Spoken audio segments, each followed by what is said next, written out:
ಪ್ರಿಯರೇ, ದೇವರು ಒಳ್ಳೆಯವರು, ಒಳ್ಳೆಯದನ್ನೇ ಮಾಡುವವರಾಗಿದ್ದಾರೆ. ಪ್ರಿಯರೇ, ನಾವು ಅನೇಕ ಸಂದರ್ಭಗಳಲ್ಲಿ ನಮ್ಮ ಬಲದ ಮೇಲೆ ನಂಬಿಕೆಯನ್ನು ಇಟ್ಟು ಬಿಡ್ತೇವೆ. ದೇವರ ಬಲದ ಮೇಲೆ ನಂಬಿಕೆಯನ್ನು ಇಡುವುದನ್ನು ಮರೆತು ಬಿಡ್ತೇವೆ.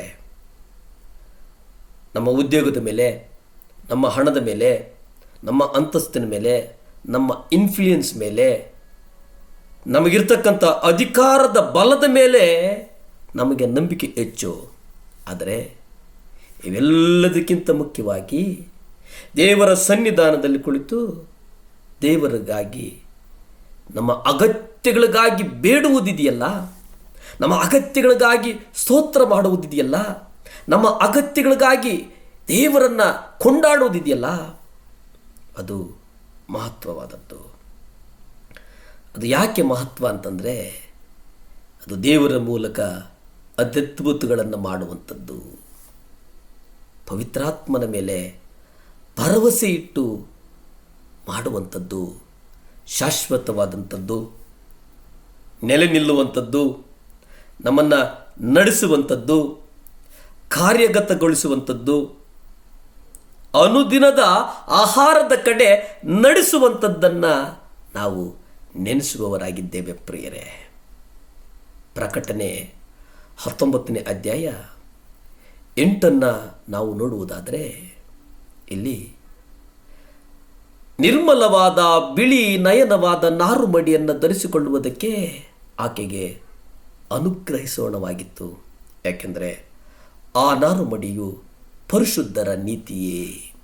ಇಲ್ಲಿ ಒಂದು ಸುಂದರವಾದಂಥ ವಿವಾಹವಾದಂಥ ಉಡುಪು, ಇವೆಲ್ಲವನ್ನ ನಾವು ನಮ್ಮ ಜೀವನವನ್ನು ಸ್ವಂತ ಭಾವನಾತ್ಮಕ ಶಕ್ತಿಯ ಮೂಲಕ ಜೀವಿಸ್ತೇವೆಯೋ ಅಥವಾ ದೇವಬಲದಿಂದ ಜೀವಿಸ್ತೇವೆಯೋ ಎಂಬುದನ್ನು ಅವಲಂಬಿತವಾಗಿದೆ ಅನ್ನುವಂಥದ್ದನ್ನು ನಾವು ಗ್ರಹಿಸಬೇಕಾಗಿದೆ. ಪ್ರಿಯರೇ, ಯೇಸು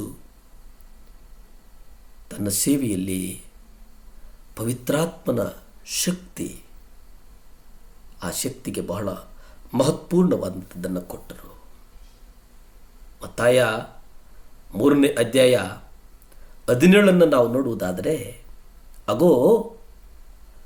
ಆಗ ಇಗೋ ಈತನು ಪ್ರಿಯನಾಗಿರುವ ನನ್ನ ಮಗನು, ಈತನನ್ನು ನಾನು ಬಹಳವಾಗಿ ಮೆಚ್ಚಿದ್ದೇನೆ ಎಂದು ಪರಲೋಕದಿಂದ ಏಳುವ ಧ್ವನಿಯಾಯಿತು. ಪ್ರಿಯರೇ, ಇವತ್ತು ನಾವು ಆ ಧ್ವನಿಯನ್ನು ಕೇಳಬೇಕಾಗಿದೆ, ಆ ಸ್ವರವನ್ನು ಆಲಿಸಬೇಕಾಗಿದೆ. ದೇವರು ಹೇಳಬೇಕಾಗಿದೆ, ಈತನು ನನ್ನ ಪ್ರಿಯನಾದ ಮಗನು, ಈಕೆ ನನ್ನ ಪ್ರಿಯಳಾದ ಮಗಳು, ಈತನನ್ನು ನಾನು ಮೆಚ್ಚಿದ್ದೇನೆ, ಈಕೆಯನ್ನು ನಾನು ಮೆಚ್ಚಿದ್ದೇನೆ ಅನ್ನುವಂತಹ ಒಂದು ಧ್ವನಿ ನಮ್ಮ ಕಿವಿಗಳಲ್ಲಿ ರಿಂಗಣಿಸಬೇಕಾಗಿದೆ. ಈ ಧ್ವನಿ ನಮ್ಮ ಕಿವಿಗಳಲ್ಲಿ ಪ್ರತಿಧ್ವನಿಸಬೇಕಾಗಿದೆ. ಪ್ರಿಯರೇ,